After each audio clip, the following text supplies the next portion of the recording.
नमस्कार बिहार, क्या हाल चाल, कैसे हैं आप सभी लोग। बहुत बहुत बहुत वाला स्वागत है आप सभी लोगों का। चलो जी, तो शुरू करते हैं। हम रेगुलर अपना जो जीके और जीएस का मॉक टेस्ट है उसको हम डेली कवर करते हैं और आज हम रात 8 बजे फिर से शुरू कर दिए हैं अपना मॉक टेस्ट। और उससे पहले मैं आपको बता दूं कि भाई साहब, आप सभी लोगों के लिए बिहार पीडब्ल्यू एप्लीकेशन पर बाहर है आपके एप्लीकेशन कोर्सेज की, जहां पर आप अलग अलग तरीके के कोर्सेज, अलग अलग तरीके की बैचेस को परचेस कर सकते हो, अपने एग्जाम्स को कवर कर सकते हो।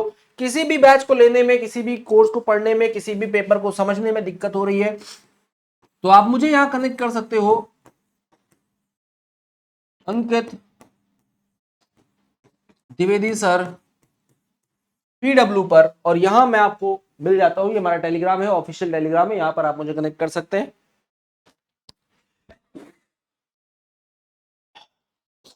चलिए जी, तो शुरू करते हैं आज का अपना सेशन। एक मिनट का टाइम आपको हम यहां पर देंगे, तो समय का बहुत ज्यादा ख्याल रखिएगा और ज्यादा समय नहीं लगाना है। चलो शुरू करते हैं। पहला क्वेश्चन जिसमें कहता है sir, neither a hawk nor a dog, बताइए नामक पुस्तक के लेखक कौन है। Neither a hawk nor a dog, nor a dog, बताइए। ठीक है, इंग्लिश में इसका शायद वो गड़बड़ हो गया है, इसको सही करो। इसको कर लो, neither, neither a hawk nor a, nor a dog. ठीक है, बताओ किसने लिखी है ये किताब।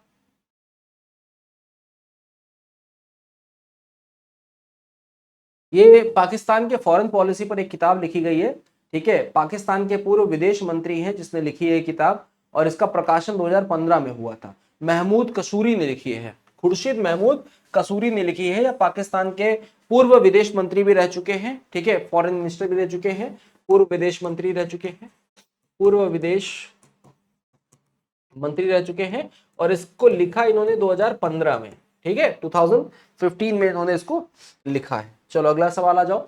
अगला सवाल कहता है सर, ये बताइए कि hope in a challenge democracy, hope in a challenge democracy किसके द्वारा लिखी गई किताब है। एम वीरप्पन मोइली, सुनीता नारायण, डॉक्टर अश्विनी कुमार, अनुराधा रॉय, बताइए किसके द्वारा लिखी गई ये किताब है।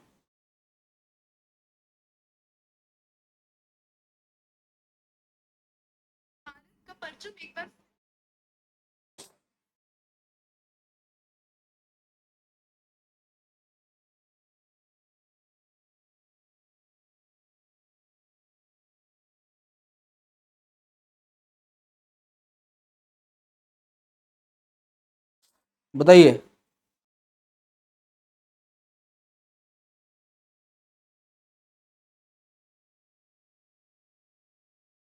हम्म, बताओ क्या होगा। होप इन किसने लिखी है भाई। होप इन लिखी है एम वीरप्पन मोइली ने, नहीं सर, डॉक्टर अश्विनी कुमार ने लिखी है। किसने, डॉक्टर अश्विनी कुमार ने लिखी है। ठीक है, वकील और सांसद दोनों हैं ये। चलो अगला सवाल करो। अगला सवाल कहता है सर, ये बताओ अर्थशास्त्र में नोबेल पुरस्कार किसने स्थापित किए थे।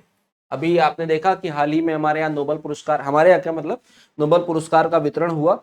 और नोबेल पुरस्कार के वितरण के कारण ही ऐसे कुछ सवाल जो नोबेल से संबंधित हैं, जैसे पहला नोबेल किसको मिला, किस किस सब्जेक्ट में मिलता है, इसकी स्थापना कब हुई, किसने करी, ऐसे कई सारे सवाल हमारे सामने निकल कर आते हैं, है ना।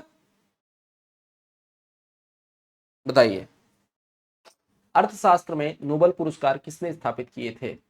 अल्फ्रेड नोबेल, स्वीडन का सेंट्रल बैंक, नोबेल समिति, या विश्व बैंक, बताइए।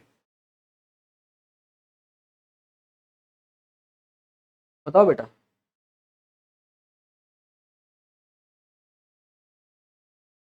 किसने किया इसको नोबेल पुरस्कार, वो भी आपके इकोनॉमिक्स का पूछ रहा है। ठीक है, इकोनॉमिक्स का नोबेल प्राइज पूछ रहा है, किसने डेवलप किया है, बताइए।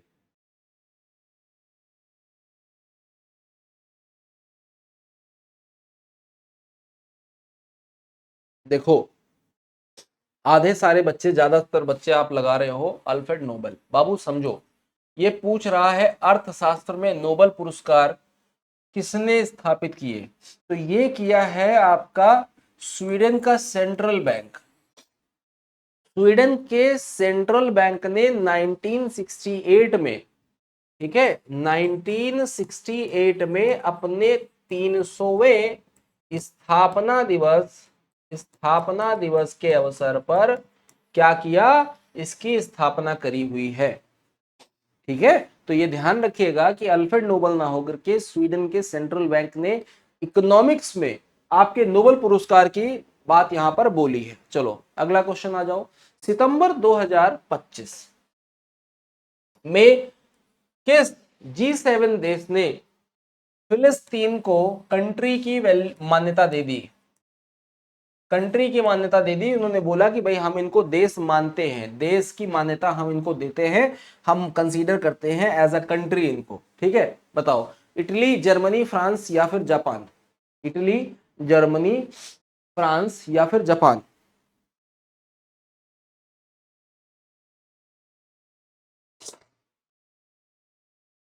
हम्म,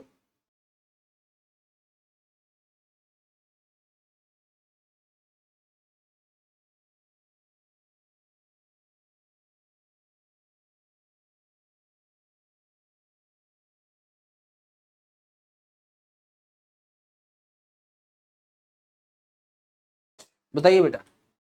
तो भैया फ्रांस ने ये बोला है कि हम जो है इसको मान्यता देते हैं।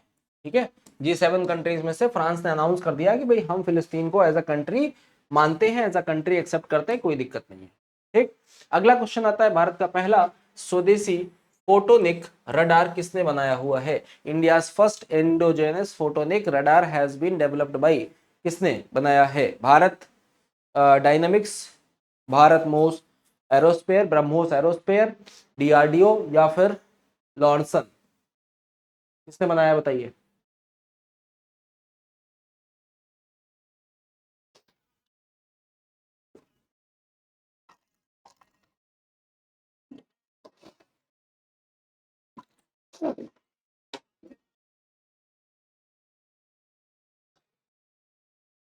बताइए किसने बनाया बेटा? तो ये बनाया है डीआरडीओ ने। डीआरडीओ ने, ठीक है, डीआरडीओ ने। अगला सवाल करो। अगला सवाल कह रहा है सर ये बताओ, अर्थशास्त्र में, देखो इकोनॉमिक्स की बात कर रहा है, अर्थशास्त्र में पहला नोबेल पुरस्कार किसको दिया गया था? फर्स्ट पॉल सैमुअल्सन, आत्म से अमर्त्य सेन, जॉन्टिन ब्रेगन और रेगनार फिस्कर और स्टिग्लिटन्स? बताइए, पहला नोबेल पुरस्कार वो भी इकोनॉमिक्स में हमने किसको दिया हुआ है? ठीक है,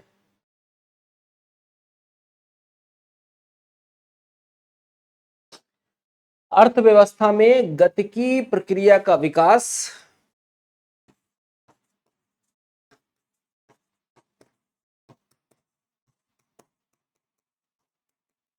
गतिकी प्रक्रिया का विकास करने हेतु, करने हेतु जो पहला नोबेल पुरस्कार दिया गया वो दिया गया जॉन टिन ब्रेगन और रेगनार फिस्कर को। ठीक है, इन दोनों लोगों को पहला पुरस्कार यहां पर दिया गया। ठीक, अच्छा अगला सवाल आ जाइए। अगला सवाल क्या कह रहा है? अगला सवाल कह रहा है sir, which state Travel won the first prize in the state and duty category at the Republic Day Parade 2025? बताइए, गणतंत्र दिवस की परेड में किस राज्य की झांकी ने राज्यों या केंद्र शासित प्रदेशों की श्रेणी में फर्स्ट प्राइज जीता? 2025 में देखना है।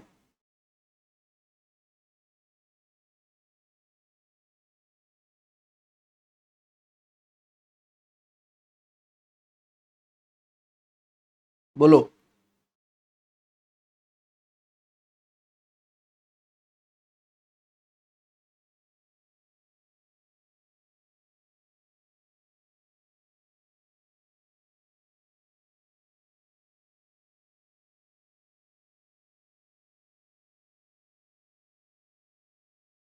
बताइए।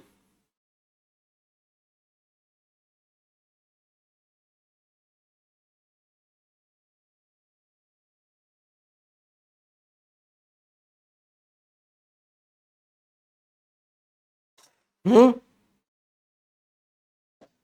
बोलो बेटा, किसको मिला है? तो यहां पर ये जो अवार्ड दिया गया, ये जो अवार्ड दिया गया, ये जीता है हमारे उत्तर प्रदेश ने। ठीक है, उत्तर प्रदेश ने, और लगातार उत्तर प्रदेश जो है बढ़िया अवार्ड्स वगैरह में काम कर रहा है अच्छे से। ठीक है, अगला सवाल आ जाओ। अगला सवाल कह रहा है, सर ये बताइए, हथकरघा सम्मेलन मंथन का उद्घाटन किसने किया है? हथकरघा, who inaugurated the handloom conclave मंथन?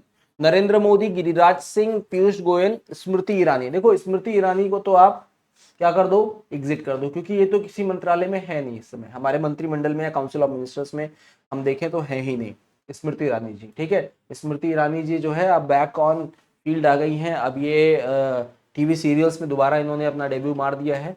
ठीक है, तो स्मृति ईरानी जी तो अब फिलहाल इधर आ गई हैं, अपने एक्टिंग करियर में वापस आ गई हैं। ठीक है, अपना पॉलिटिकल करियर इन्होंने कंप्लीट लगभग मुझे लग रहा है कर लिया है, तो अब इनको तो आप बाहर कर दो, तो डी तो वैसे ही बाहर हो गया। हाँ, अगला नंबर आया नरेंद्र मोदी जी का, गिरिराज सिंह जी का और पीयूष गोयल जी का। ठीक, तो अगर आप हैंडलूम की बात करो, हथकरघा की बात करोगे, तो आपको यहाँ पर एक ही नाम दिखाई पड़ेगा, गिरिराज सिंह साहब का, और गिरिराज सिंह साहब ने ही इसका जो है उद्घाटन अभी हाल ही में किया है। चलो अगला सवाल आ जाओ भाई, अगला सवाल आ जाओ। अगला सवाल कह रहा है, सर ये बताइए, संगणक या कंप्यूटर शब्दावली में एफटीपी का असंरक्षित संक्षिप्त रूप, मतलब फुल फॉर्म बताना है, सिंपल, इतना कठिन लिख देते हैं, अरे सीधे बोलो ना। What is the short, what is the full form, what is the full form of FTP in computer terminology? है इतना कठिन देख रहे हो? संगणक या कंप्यूटर शब्दावली में एफटीपी का असंक्षिप्त रूप बताइए। अरे सीधे बोलो भाई। है, file transfer position, file trans final transfer position, file transfer position, file transfer packet, या फिर फाइल ट्रांसफर प्रोटोकॉल, एफटीपी। तो एफटीपी में क्या लगता है बताओ? जब आप बात करते हो एफटीपी की, तो एफटीपी में सीधे बताओ भाई, इसमें ज्यादा टाइम नहीं लेना है, सीधे बोलो सर फाइनल ट्रांसफर प्रोटोकॉल, काम खत्म। एफटीपी फाइनल ट्रांसफर प्रोटोकॉल, काम खत्म। चलो अगला सवाल आ जाओ। ठीक है, अगला सवाल आ जाओ। अगला सवाल कहता है, सर जीआईएस, जीआईएस किसका लघु रूप है, यानी कि इसका फुल फॉर्म आपको बताना है, फिर से फुल फॉर्म बताना है जीआईएस का। GIS is short form of, ठीक है, बताइए जीआईएस किसका फुल फॉर्म है, बताइए जरा।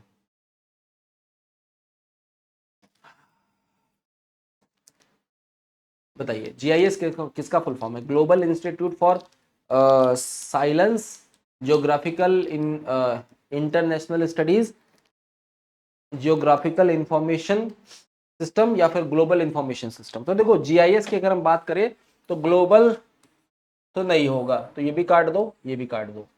ठीक है, जियोग्राफिकल की बात पढ़ो।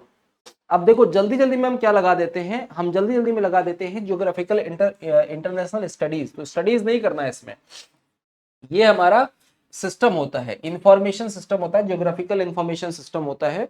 ठीक है, सॉफ्टवेयर को एकीकृत करके भौगोलिक संदर्भ रचनाओं के लिए आंकड़े एकत्र, प्रबंधन, विश्लेषण और प्रदर्शन यहां पर होता है। ठीक है, चलो अगला आंसर आ जाओ। विश्व जूनियर शूटिंग चैंपियनशिप 2028 की मेजबानी कौन करेगा? ऑस्ट्रेलिया, चीन, भारत, यूएसए? कौन करेगा? हम्म,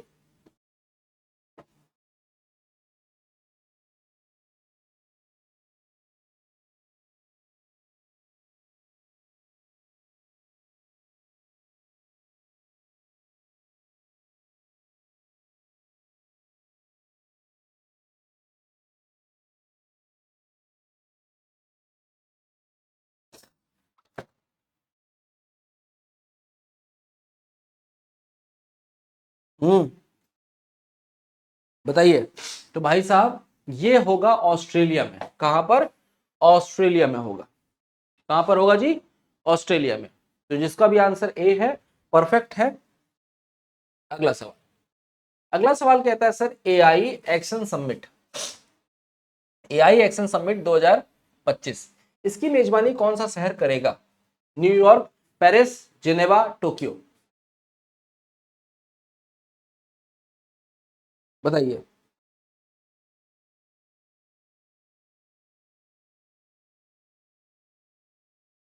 कौन कर रहा है भाई इसकी मेजबानी, कौन कर रहा है बताओ? न्यूयॉर्क, पेरिस, जेनेवा, टोक्यो, कौन कर रहा है इसकी मेजबानी? तो इसकी मेजबानी करवाते हैं हम लोग, एआई समिट है, एआई एक्शन समिट है तो पेरिस से करवा लेते हैं। ठीक है, किससे करवा लेते हैं? पेरिस से करवा लेते हैं। आंसर क्या हो जाएगा? B is the right answer हो जाएगा। चलो रैपिड फायर में करते रहो जल्दी जल्दी, नेक्स्ट क्वेश्चन आ जाओ। अब बताओ, भूकंप की अगर तीव्रता मापनी है तो हम कौन सा यंत्र इस्तेमाल करें? The instrument that measure the intensity of earthquake is called, बताओ।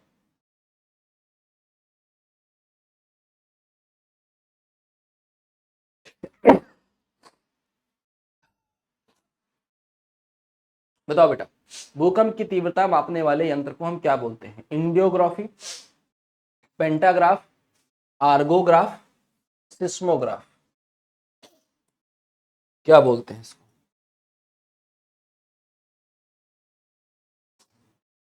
बताइए। इंडोग्राफ, पेंटाग्राफ, ऑर्गोग्राफ या सिस्मोग्राफ? अब देखो, भूकंप जब आता है तो आपको पता है भूकंप जो है वो किन उसको उसके कारण आता है? सिस्मिक वेव्स, सिस्मिक वेव्स का नाम आपने सुना होगा। और इसी सिस्मिक वेव का मेजरमेंट करके हम बता सकते हैं कि भूकंप किस तीव्रता का था। तो इसको करेंगे किससे? सिस्मोग्राफ से करेंगे। किससे करेंगे? सिस्मोग्राफ से करेंगे। ठीक, साथ ही अगर यहां पर हम देखें, यहां पर देखें तो भूकंप मूल के ठीक ऊपर धरातल पर भूकंप का वह केंद्र होता है जहां पर भूकंपीय लहरों का ज्ञान सर्वप्रथम होता है। भूकंप केंद्र या अधिकेंद्र, जहां पर ये सेंटर होता है, इसका भूकंप का जो सेंटर होता है उसे हम अधिकेंद्र बोलते हैं। अधिकेंद्र पर लगने वाले यंत्र द्वारा भूकंपीय लहरों का आकलन किया जाता है, अंकन किया जाता है, इसका को मापा जाता है। ठीक है, और इस यंत्र को भूकंप लेखन यंत्र बोलते हैं या फिर सिस्मोग्राफ बोलते हैं। ठीक, सिस्मोग्राफ की सहायता से भूकंपीय लहरों की गति यानी कि उसका तीव्रता कितना स्पीड में था, कितना, जैसे आप देखते हो 5.6, 2.3, 1.2 ऐसा करके आता है। इसकी उत्पत्ति कहां से हुई है और कहां पर इसने ज्यादा सबसे ज्यादा इंपैक्ट डाला है, इन सभी बारे में हमको पता चल जाता है। ठीक है, और ये आंकड़ों को एक रिएक्टर पैमाने पर नापता है। चलो अगला सवाल आ जाओ।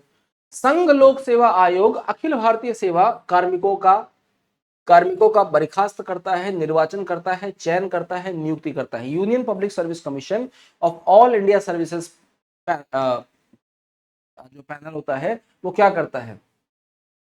जो जो आपके सिविल सर्वेंट होते हैं उनको बर्खास्त करता है यानी डिसमिस करता है। ठीक है, या उनका निर्वाचन यानी कि उनका इलेक्शन कंडक्ट करता है, उनका सिलेक्शन करता है, या फिर उनकी अपॉइंटमेंट्स करता है। क्या काम करता है? हम्म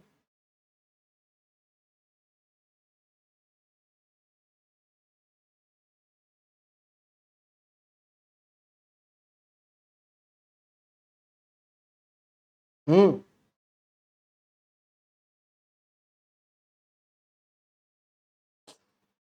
बताइए क्या होगा जी?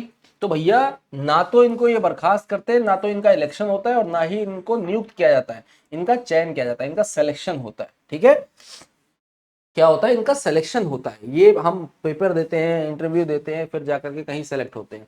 Union public service commission Akhil Bharatiya सेवा कार्मिकों का चयन करता है और उसकी नियुक्ति या बर्खास्ती करने का अधिकार नहीं रखता। चलो, खाली चयन करने का अधिकार इनके पास होता है। अगला सवाल आ जाओ। निम्नलिखित में कौन सी अखिल भारतीय सेवा नहीं है? भारतीय प्रशासनिक सेवा, भारतीय पुलिस सेवा, भारतीय विदेश सेवा या भारतीय वन सेवा, बताइए।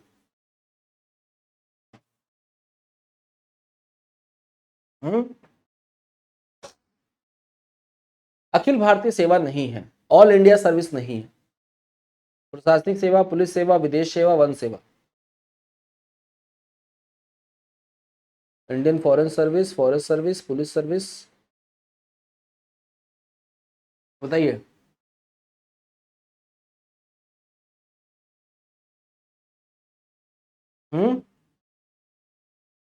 कौन सा है?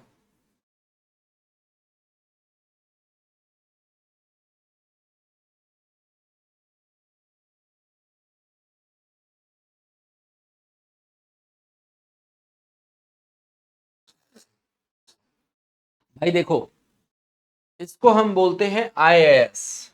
IAS, Indian administrative services. इसको हम बोलते हैं, पुलिस सर्विस को बोलते हैं हम आईपीएस। और वन सर्विस को बोलते हैं हम आईएफएस। ठीक, आईएफएस। ये तीनों जो है आपकी अखिल भारतीय सर्विसेज है, लेकिन विदेश सर्विस का यहाँ पर कोई वर्णन किया नहीं गया है, तो आंसर हमारा क्या हो जाएगा? सी हो जाएगा। ठीक है, इनका गठन जो है वो अधिनियम 51 में था। ठीक है, 1951 अधिनियम के तहत, एक्ट के तहत इन तीनों का गठन किया गया है। चलो अगला सवाल आ जाओ। अगला सवाल कहता है 2025 में कितने व्यक्तियों को पद्म विभूषण पुरस्कार से सम्मानित किया गया है? How many individual were honoured with the Padma Vibhushan award in 2025?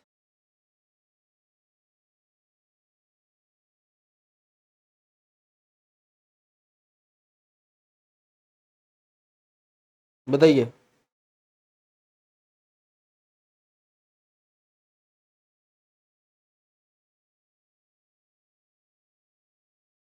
बोलो बेटा। 4, 5, 7, 6।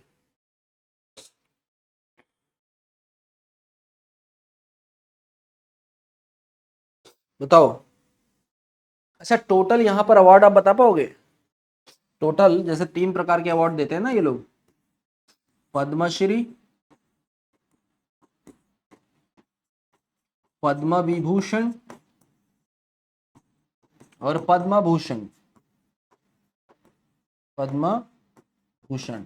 ठीक, देखो अगर हम पद्मश्री की बात करें, ठीक, तो पद्मश्री सबसे ज्यादा बढ़ते हैं, 113 पद्मश्री दिए गए इस बार।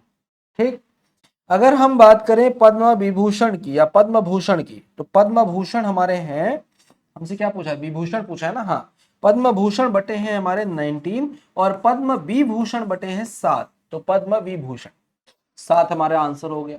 ठीक, इसमें लिख लेना 23 विमेन्स हैं, 23 महिलाएं, अलग से पूछता है। ठीक है, 23 महिलाएं यहां पर हैं और यहां पर 10 लोग ऐसे हैं जो विदेशी नागरिक हैं, इंडिया के नहीं है। 10 विदेशी नागरिकों को अवार्ड में शामिल किया गया। ठीक, साथ ही साथ जिसमें जैसे एनआरआई हो गए, पीओआई हो गए, ओएसआई हो गए, ये सारे लोग। और फिर 13 लोग ऐसे हैं जिनको मरणोपरांत मिल रहा है, मरने के पश्चात, मरणोपरांत यहां पर दिया जा रहा है, मरणोपरांत यहां पर दिया जा रहा है। तो ये आपकी पूरी लिस्ट है। ठीक, ये आपकी पूरी की पूरी लिस्ट है। बताओ। और अगर हम बात करें, ये जो 7 लोग हैं, इसमें एक नाम इतना इंपॉर्टेंट है हमारे लिए, बिहार के लिए। ठीक है, क्योंकि अगर आप देखो कि बिहार की जो कोकिला है, ठीक है, बिहार की जो कोकिला है जिनका नाम है श्री शारदा सिन्हा जी, शारदा सिन्हा जी, इनको मिला है मरणोपरांत। इनको कब मिला है? मरने के पश्चात, मरणोपरांत। मरणोपरांत इनको प्राप्त हुआ है और इनको मिला है कला के क्षेत्र में, है ना, गायिका थी ना, लोक गायिका शारदा सिन्हा जी, तो इनको कला के क्षेत्र में ये अवार्ड दिया गया है। ठीक है, इतना नोट कर लो। कला के क्षेत्र में 3 लोगों को दिया गया है ना। एक श्रीमती कुमुदिनी रजनीकांत लाखिया गुजरात की हैं और लक्ष्मी नारायण सुब्रमण्यम कर्नाटक के हैं, और बाकी हमारे श्रीमती शारदा सिन्हा जी जिनको मरणोपरांत दिया गया है। ठीक है बेटा।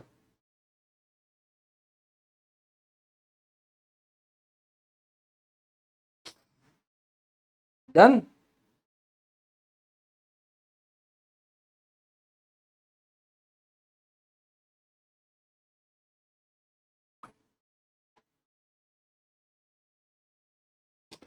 बताओ। चलो अगला सवाल आ जाओ। केंद्रीय मंत्री परिषद के विरुद्ध अविश्वास प्रस्ताव कहां प्रस्तुत किया जा सकता है? केवल राज्यसभा में, केवल लोकसभा में, दोनों जगह पर, या राज्यों की विधानसभा में? हमसे कह रहा है केंद्रीय मंत्रिपरिषद, यानी कि आप देखोगे union council of minister, council of ministers, वो भी किसकी? केंद्र सरकार की। बताओ, बताइए जी। अब देखो, यहां पर आप जरा इस टर्म के बारे में ही बात कर लो। यहां आपसे कह रहा है अविश्वास प्रस्ताव। अविश्वास प्रस्ताव क्या होता है? ठीक है, नो कॉन्फिडेंस मोशन क्या होता है सर? नो कॉन्फिडेंस मोशन होता है जब विपक्ष, विपक्ष चुनी हुई सरकार पर, हुई सरकार पर विश्वास नहीं करती, तो वो कहती है कि भाई हम आपके लिए नो कॉन्फिडेंस मोशन लेकर के आएंगे। हम क्या करेंगे? आपके लिए नो कॉन्फिडेंस मोशन लेकर के आएंगे। अच्छा, नो कॉन्फिडेंस मोशन के लिए सबसे सही तरीका क्या है इसको याद करने का, कि नो कॉन्फिडेंस मोशन कहां आएगा? देखो, हमने आपको बताया था कि जब हम अपनी लोकसभा और राज्यसभा की बात करें, जब हम बात करें अपनी लोकसभा की, और जब हम बात करें अपने राज्यसभा की, राज्यसभा की, तो लोकसभा और राज्यसभा में क्या होगा? लोकसभा और राज्यसभा में क्या होगा? मैंने आपको बताया था कि लोकसभा क्या है?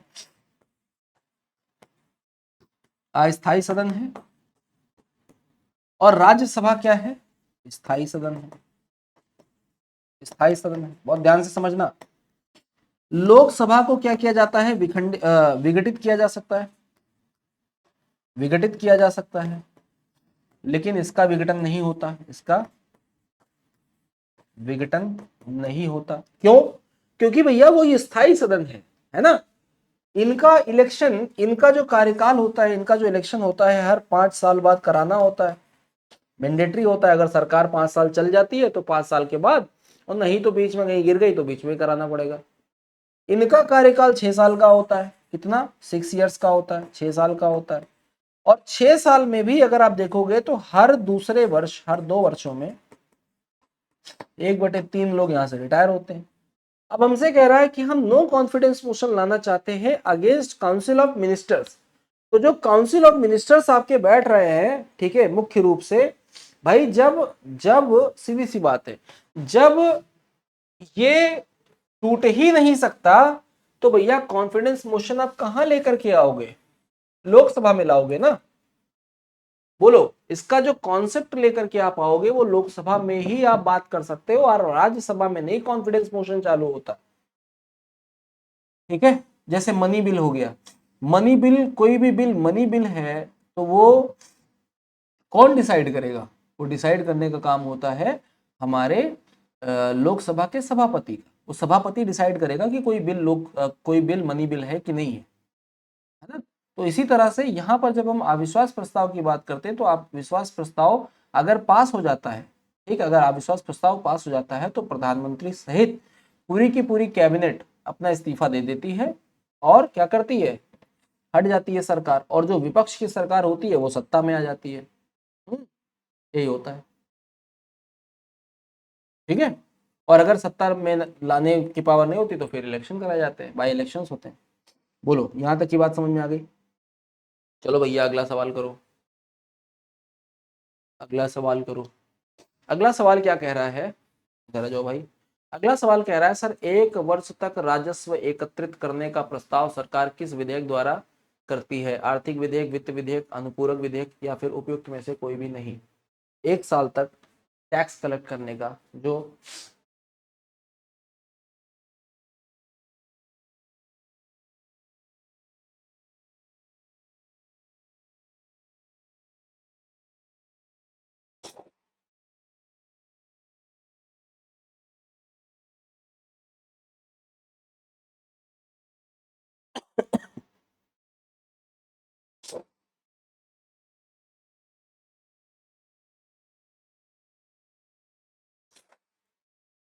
बताइए।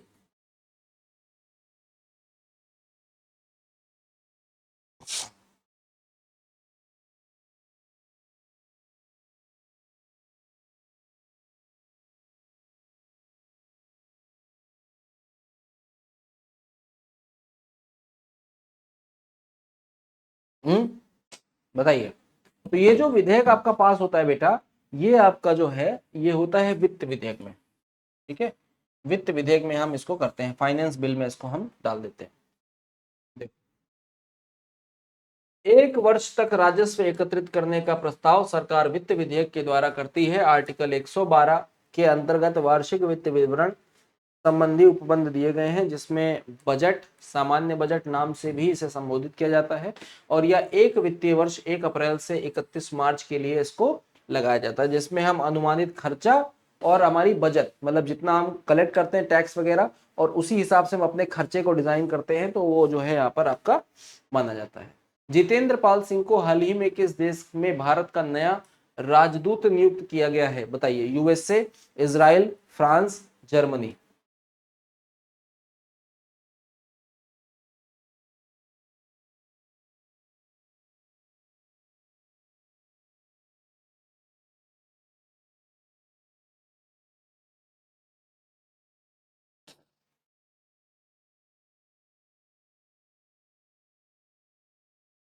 बताइए।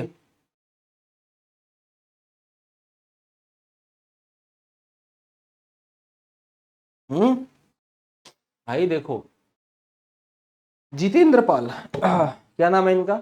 जितेंद्र पाल। जितेंद्र पाल जाएंगे इजराइल। कहाँ जाएंगे? इजराइल जाएंगे, ठीक है। चलो अगला सवाल आ जाओ।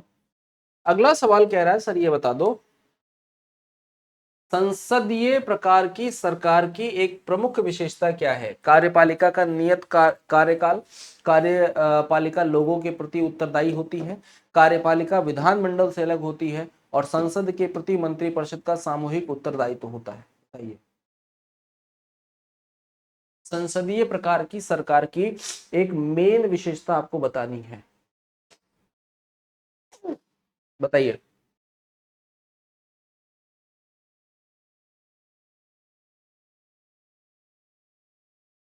बताओ। अब इसमें आपको चारों आंसर सही लग रहे होंगे, है ना?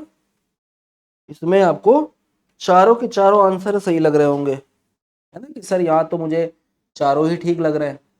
लेकिन चारों ठीक नहीं है बेटा, ठीक है। चारों अगर आपको ठीक लग रहे हैं तो चारों आंसर ठीक नहीं है, ठीक है। जैसे कि अगर मैं बात करूं, पहला कह रहा है कार्यपालिका का नियत कार्यकाल, ऐसा तो नहीं है, ये तो गलत है, ठीक है। दूसरा कह रहा है लोगों के प्रति उत्तरदायी, है ना, the executive is answerable to people, ये भी उतना करेक्ट आंसर नहीं दिखाई पड़ रहा है। कार्यपालिका विधानमंडल से अलग होती है, अलग होती है, ठीक है, ये भी उतना क्लियर नहीं दिखाई देगा। लेकिन हम देखें कि संसद जो है, संसद के प्रति मंत्रिमंडल यानी कि काउंसिल ऑफ मिनिस्टर्स, ये क्या होते हैं? कलेक्टिवली क्या होते हैं बेटा? रिस्पॉन्सिबल होते हैं पार्लियामेंट के, ठीक है। तो आंसर हमारा क्या हो जाएगा? डी हो जाएगा, ठीक। यहाँ पर आप देख भी सकते हो, क्या कहते हैं, संसदीय प्रकार की सरकार में कार्यपालिका और मंत्रिपरिषद अपनी प्रजातांत्रिक वैधता विधायिका से प्राप्त करती है, और विधायिका के प्रति सामूहिक रूप से उत्तरदायी होती है। साथ ही में इसमें मंत्रीगण अर्थात कार्यपालिका के सदस्य विधायिका से ही लिए जाते हैं, अथवा उन्हें निश्चित अवधि में विधायिका का सदस्य बनना अनिवार्य होता है। दूसरी ओर राष्ट्रपति प्रणाली की सरकार में कार्यपालिका विधायिका से पृथक होती है, और यह विधायिका के प्रति उत्तरदायी ना होकर के राष्ट्रपति के प्रति उत्तरदायी होती है। चलो अगला सवाल आ जाओ। अब अगला सवाल आपसे पूछ रहा है लेजिस्लेचर से, विधायिका से। विधायिका को किस प्रकार की सरकार में कार्यपालिका से अतिरिक्त अधिक प्राथमिकता मिलती है? बताओ। विधायिका को किस प्रकार की सरकार में कार्यपालिका से अधिक वैल्यू मिलती है?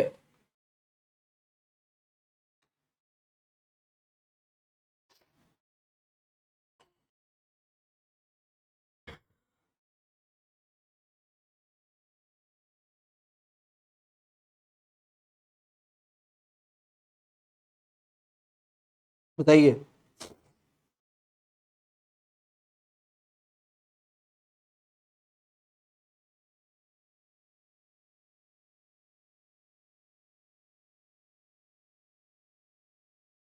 बोला बोला भैया बोला। क्या कह रहा है? विधायिका को किस प्रकार की सरकार में कार्यपालिका से ज्यादा प्राथमिकता मिलती है? अभी पीछे बताया हूं, अभी जस्ट पीछे थ्योरी में बताया हूं, है। विधायिका क्या करती है? विधायिका हमारे यहाँ लेजिस्लेचर क्या करता है भाई, making of law, making of law, और एग्जीक्यूटिव बॉडी क्या करती है, उसको इंप्लीमेंट कराने में काम आती है। ठीक है, इनको प्राथमिकता मिलती है संसदीय सरकार में। कहा, संसदीय सरकार में। देखो, विधायिका यानी कि व्यवस्थापिका को संसदीय सरकार में कार्यपालिका से अधिक प्राथमिकता मिलती है, क्योंकि शासन के 3 अंग होते हैं, एक व्यवस्थापिका, एक कार्यपालिका और एक न्यायपालिका। ये 3 प्रकार के हमारे यहाँ, ये 3 स्टेप पर हमारे यहाँ वो चलता है, आपकी न्यायपालिका, न्यायपालिका, आपकी कार्यपालिका और आपकी विधायिका,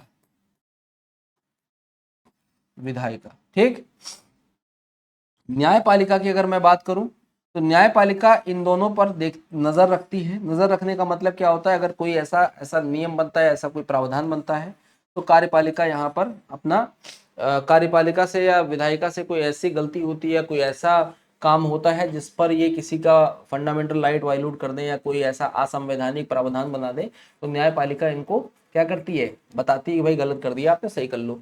ठीक है, व्यवस्थापिका देश के लिए कानून बनाती है, कार्यपालिका उन कानूनों को लोगों तक पहुंचाती है और एग्जीक्यूट कराती है, न्यायपालिका लोकतांत्रिक व्यवहार के नियमों के अनुसार न्याय दिलाती है और चेक करती है कि कहीं ऐसा कोई कानून तो नहीं बना जिससे किसी के न्याय, किसी का जो राइट है वो डिस्टर्ब हो रहा हो।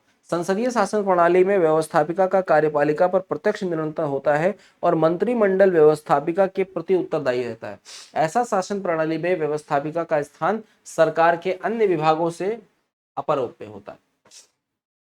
भारतीय नौसेना द्वारा प्रोजेक्ट 17A के तहत शामिल किया गया दूसरा स्टील फ्रोगेट कौन सा है, बताइए।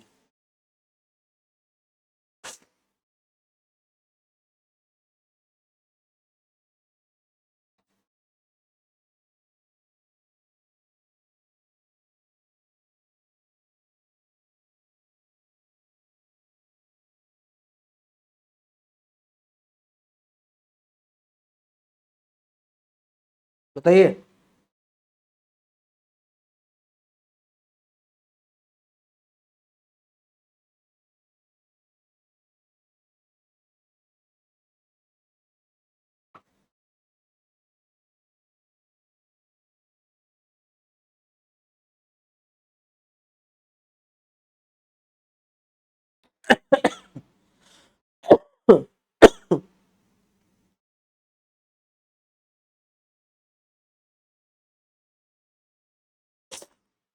बताइए।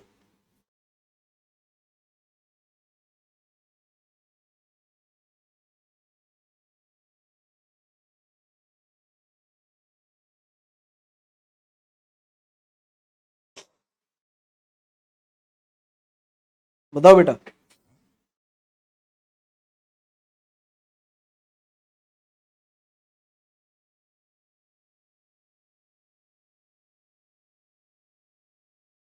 बताओ।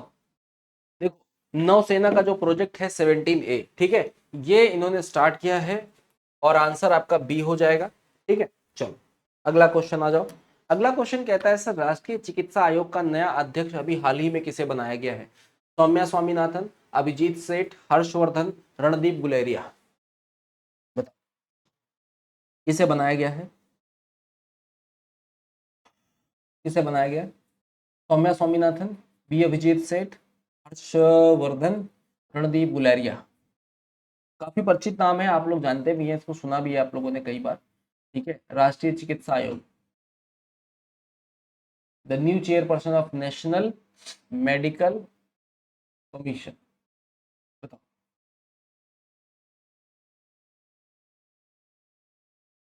हम्म, अरे भाई अभिजीत सेठ, अभिजीत सेठ बता रहा हूँ, आपने नाम सुना है कई बार, अभिजीत सेठ होगा। चलो अगला सवाल आ जाओ। अगले सवाल में कह रहा है सर, भारतीय संविधान ने भारतीय महासंघ की योजना किसके संविधान से ली है? संयुक्त राज्य अमेरिका, कनाडा, बताओ, संयुक्त राज्य अमेरिका, कनाडा, आयरलैंड या यूनाइटेड किंगडम। बताइए। क्या कह रहे हैं? हम्म? महासंघ की योजना। From whose constitution did the Indian constitution take the plan of Indian federation? Federation नहीं लिखो इसको, फेडरेशन ना लिखो। फेडरेशन तुम्हारे यहाँ है ही नहीं ना, यूनियन है। ठीक है, तो यहाँ जो आप व्यवस्था करा रहे हो, कनाडा के संविधान से सशक्त केंद्र के साथ संघात्मक स्वरूप को अपनाया गया है। यद्यपि भारत भी संघीय व्यवस्था को अपनाया गया है, किंतु अमेरिकी संविधान की भांति हमने दोहरी नागरिकता यहाँ पर नहीं ली है। ठीक है, अमेरिका में आप देखोगे कि यहाँ पर आपके पास दोहरी नागरिकता का प्रावधान है, यानी कि आप जिस स्टेट में रह रहे हो, जैसे वॉशिंगटन डीसी में रह रहे हो, तो आपके पास उसकी भी नागरिकता होगी और अमेरिका की तो होगी ही होगी अलग से। ठीक है, चलो अगला सवाल आ जाओ। विधि का शासन, विधि का शासन की संकल्पना कहाँ की संवैधानिक प्रणाली की एक विशिष्ट विशेषता है? विधि का शासन बताइए। विधि का शासन, रूल ऑफ लॉ, विधि का शासन, ब्रिटेन, यूएसए, फ्रांस, स्विट्जरलैंड, हमने कहां से लिया इसको? विधि का शासन, नियमों के आधार पर शासन, नियम के आधार पर शासन करना, विधि का शासन।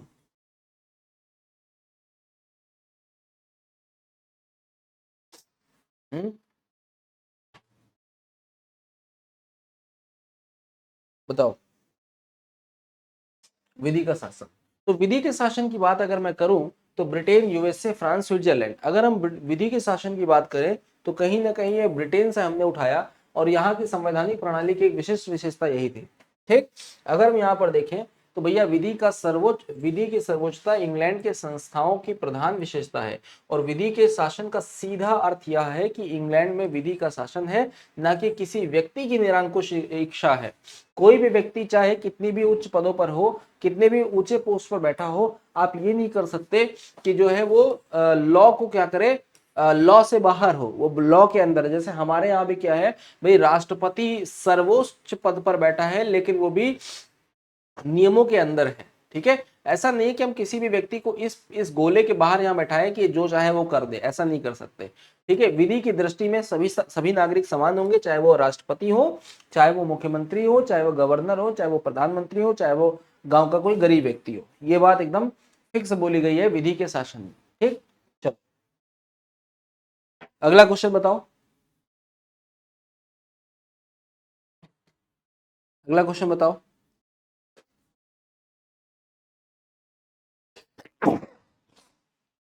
बेलारूस के राष्ट्रपति के रूप में किसे चुना गया?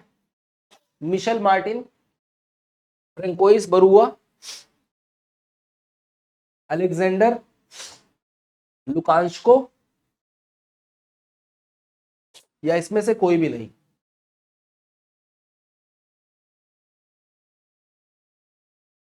बताइए।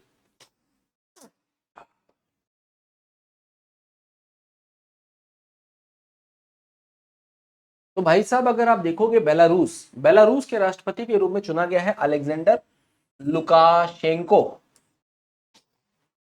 चलो अगला सवाल आ जाओ। अगला सवाल आ जाओ। अगला सवाल कह रहा है कि किस संगठन ने उन्नत सर्टिफिकेट ऑफ ओरिजिन ECOO 2.0 प्रणाली लॉन्च की है? Reserve bank, RBI, export promotion council, directorate general of foreign trade, या फिर federation of Indian export export और ऑर्गेनाइजेशन?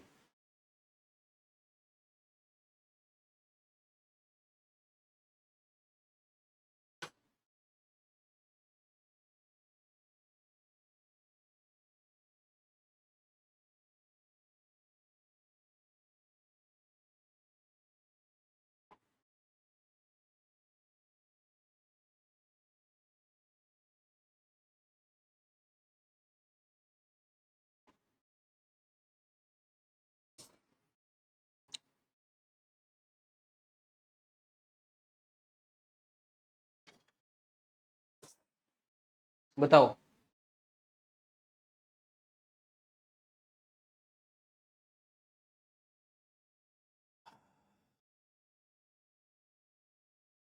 तो आंसर क्या हो जाएगा? विदेश व्यापार महानिर्देशालय। विदेश व्यापार महानिर्देशालय। बताइए, बनारस हिंदू विश्वविद्यालय की स्थापना किसने की थी? सुकुमार दत्त, मदन मोहन मालवीय, डॉक्टर राजेंद्र प्रसाद, मोतीलाल नेहरू जी।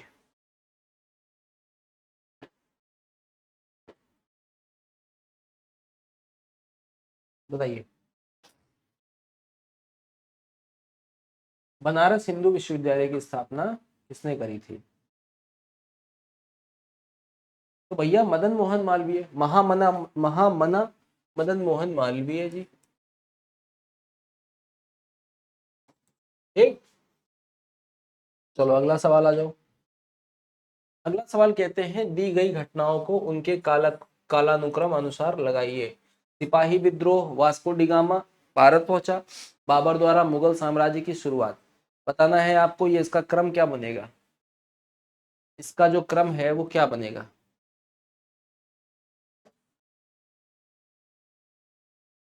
देखो ये क्रम आप आसानी से लगा भी सकते हो, बिल्कुल बेसिक नॉलेज के साथ।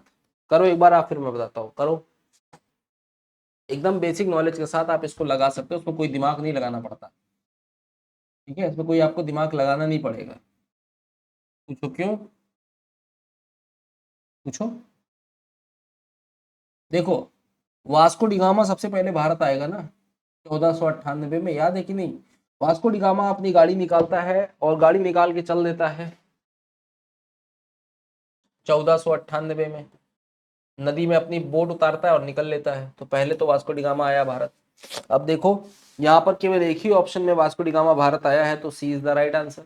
लेकिन हम फॉर आर क्यूरियोसिटी हम इसको चेक कर लेते हैं। बाबर की बात कर रहा है, यानी कि सबसे पहले कौन भारत में घुसा?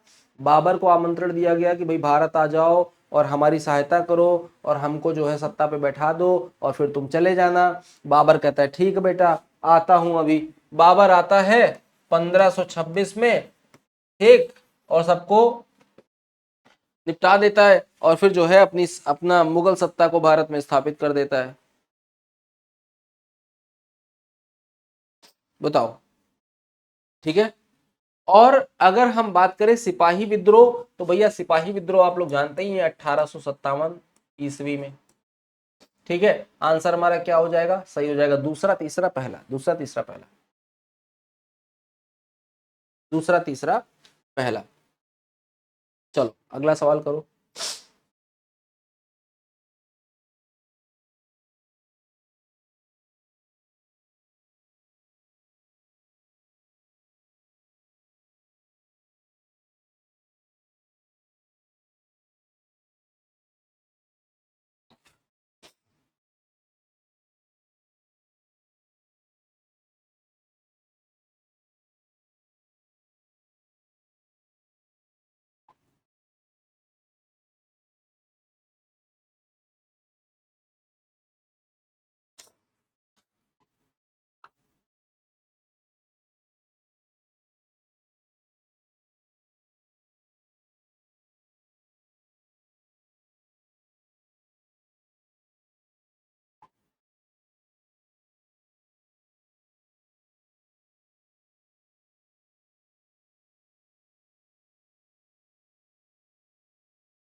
बताओ बेटा, गांधी के विदेशी वस्तुओं के बहिष्कार के आंदोलन का लक्ष्य क्या था? भाई सीधी सी बात है, पूर्ण स्वतंत्रता इससे थोड़ी मिल जाएगी। ब्रिटिश विरोधी भावनाओं को पैदा करना नहीं, ठीक है, कल्याण राज्य को प्रोत्साहित करना नहीं, कुटीर उद्योगों के प्रोत्साहन की बात करना।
चलो भाई, दिल्ली में मुगल साम्राज्य की नींव निम्नलिखित में से किस लड़ाई के परिणाम स्वरूप पड़ी? पानीपत की तीसरी लड़ाई, पानीपत की दूसरी लड़ाई, हल्दी घाटी की लड़ाई, पानीपत की पहली लड़ाई, बताइए।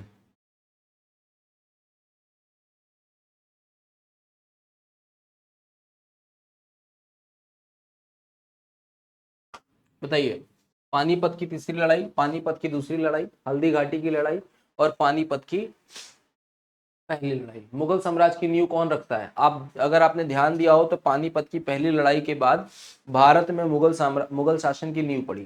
ठीक है, ये युद्ध आपका 21 अप्रैल 1526 को बाबर तथा इब्राहिम लोदी के बीच में लड़ा गया। ठीक, किस लड़ाई के परिणाम स्वरूप पड़ी? हाँ, तो पहली लड़ाई यहाँ पर आपकी पानीपत की पहली लड़ाई। चलो अगला आ जाओ, अगला आ जाओ। अगला सवाल कह रहा है कि निम्नलिखित में से किसका अपने समकालीन मुगल बादशाह के साथ मिलान गलत हुआ है? बताइए।